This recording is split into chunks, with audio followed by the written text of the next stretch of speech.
you've been sold a dream.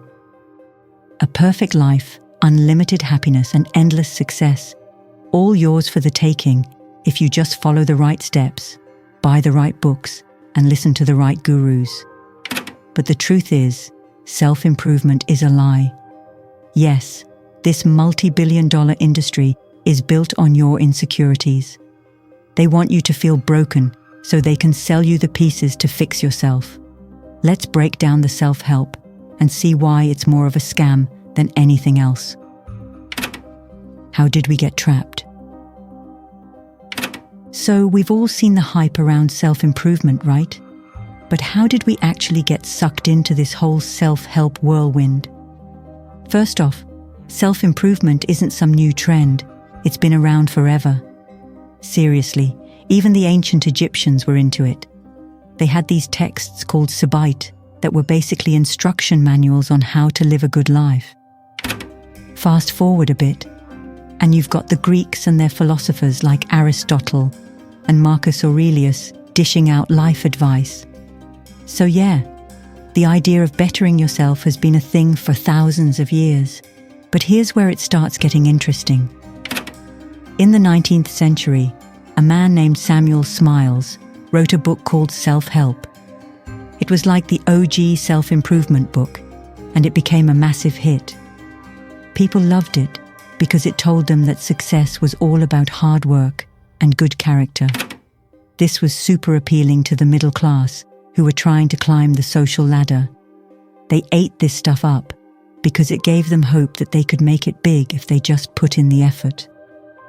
As time went on, this idea of self-improvement kept evolving. In the early 20th century, the whole thing blew up even more. You had books like Dale Carnegie's How to Win Friends and Influence People that became bestsellers. These books promised to teach the secrets of success, and people were hooked. The message was clear. Follow these steps, and you'll be successful. Sounds simple, right? But it's not. The self-improvement industry soon started to get really commercialized. It wasn't just about personal growth anymore. It rather pivoted to being more about selling a dream. With the rise of mass media, this dream became even more widespread. Radio shows, TV programs, and later the internet turned self-help into a daily habit for many people. It became something you consumed regularly, like your morning coffee. Now think about how the internet changed the game. Suddenly, self-improvement content was everywhere. Blogs, online courses, social media, there was no escape. You could get life advice 24/7, and it created this culture where people felt they always needed to be improving. It's like you're constantly being told you're not good enough, and there's always something you need to fix. All right, so we've talked about the hype around self-improvement and how it evolved over time. But let's transition into the nitty-gritty of why it's often more scam than solution. Quick fixes and false promises. Think about it. How many times have you seen ads promising you can lose weight fast, get rich quick, or become the best version of yourself overnight? These promises are everywhere, right? You see, the self-improvement industry knows exactly how to push your buttons. They understand that we live in a fast-paced world where everyone wants results yesterday.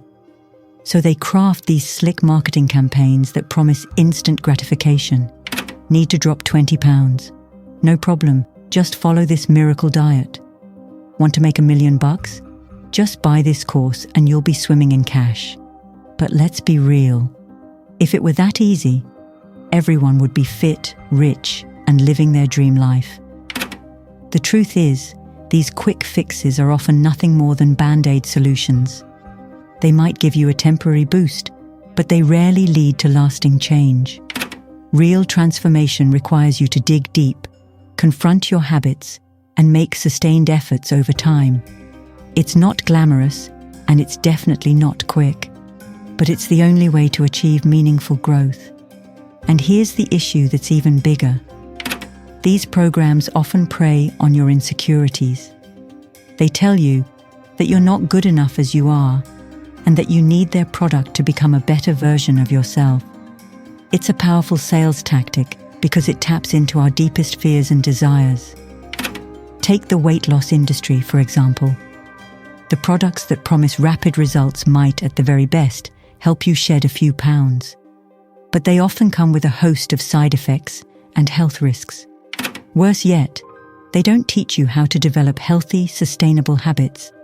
So when you inevitably gain the weight back, you're left feeling like a failure.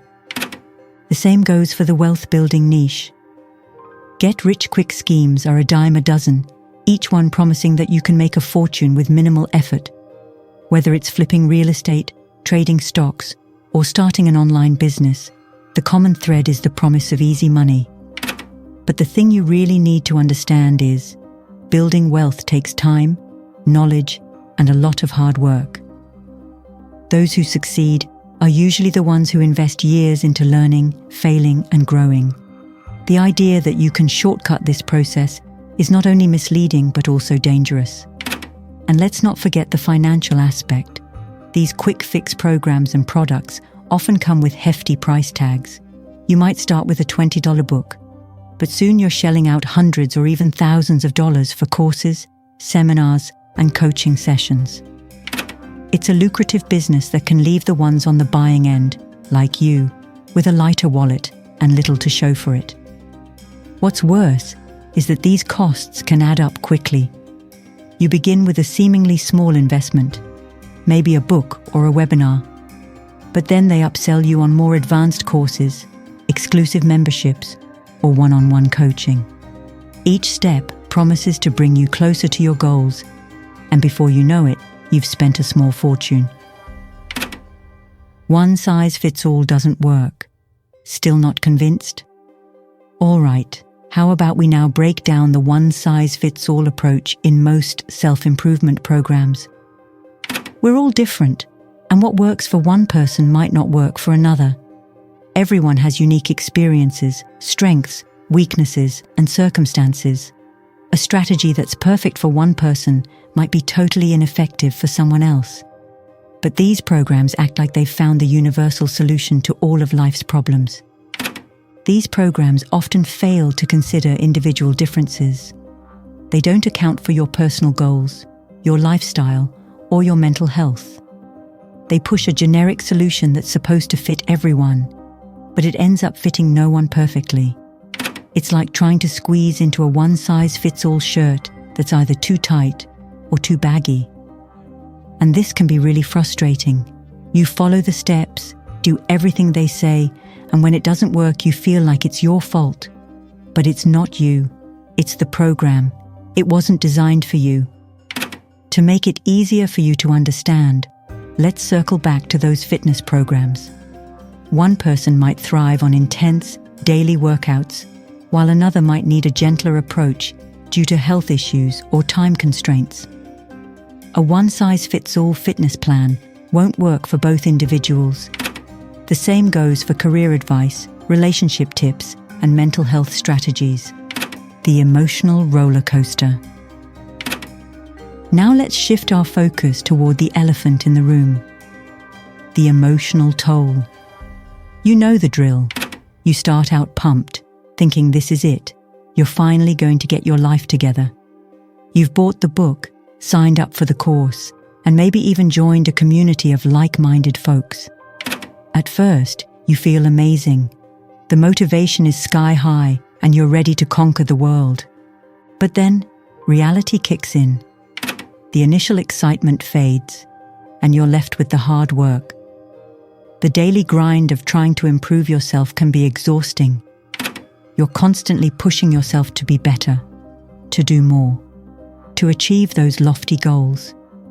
And when you inevitably hit a snag, or don't see the results you were promised, it's a punch to the gut. You start to doubt yourself, questioning why you're not progressing like everyone else seems to be. This cycle of high hopes followed by disappointment can be brutal.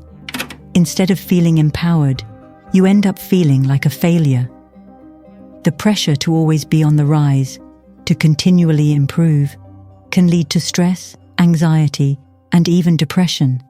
It's like you're on this endless treadmill, running faster and faster, but not actually getting anywhere. And you know what's even sadder? The self-improvement industry often doesn't address this emotional toll.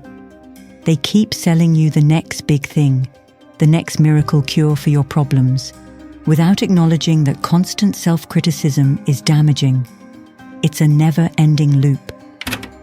The cult of personality. The cult of personality that surrounds many self-improvement gurus. This needs some addressing too. You know who I'm talking about. Those charismatic figures who seem to have it all figured out. They're everywhere, from best-selling authors to popular YouTubers. These gurus often become the face of their brand. Their personal story of rags to riches or overcoming adversity is a big part of their appeal. It's relatable, and it makes you think, if they can do it, so can I. But here's the catch. A lot of these stories are polished and packaged to be more inspirational than they are accurate.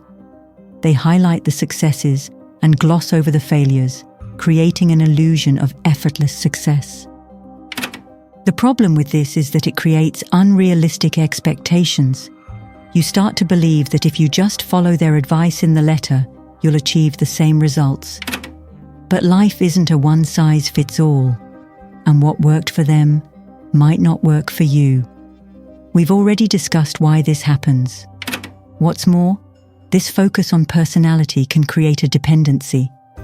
You start to rely on their guidance for every decision, rather than learning to trust your own judgment. It's like they become a crutch, and without them, you feel lost. This isn't empowerment, it's the opposite. True self-improvement should help you become more self-reliant, not dependent on someone else's approval or advice. Chasing external validation. Finally, there's the chase for external validation. In the self-improvement world, success is often measured by external markers: how much money you make, how many followers you have, and how many awards you win. It's all about the numbers, the accolades, the tangible signs that you've made it. Hate to break it to you, but chasing external validation is a never-ending game. No matter how much you achieve, there's always going to be someone with more. More money, more followers, more recognition. It's a trap that keeps you constantly striving for more, never feeling truly satisfied. This focus on external success can be really damaging. It shifts your attention away from what truly matters, your own happiness and fulfillment. You end up living for other people's approval rather than your own. And let's face it, people's opinions can be fickle. What's hot today might be forgotten tomorrow.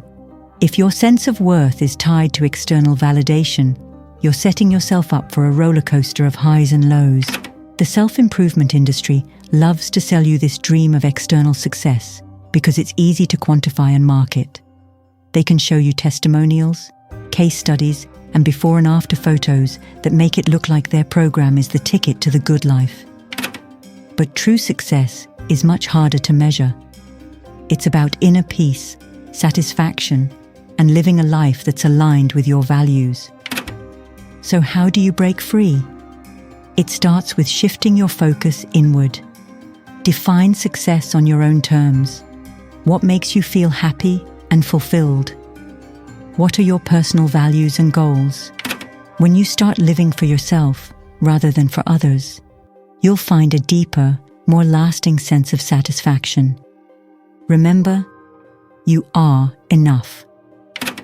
If you liked the video, please consider subscribing and sharing so I can keep bringing more content like this. See you next time.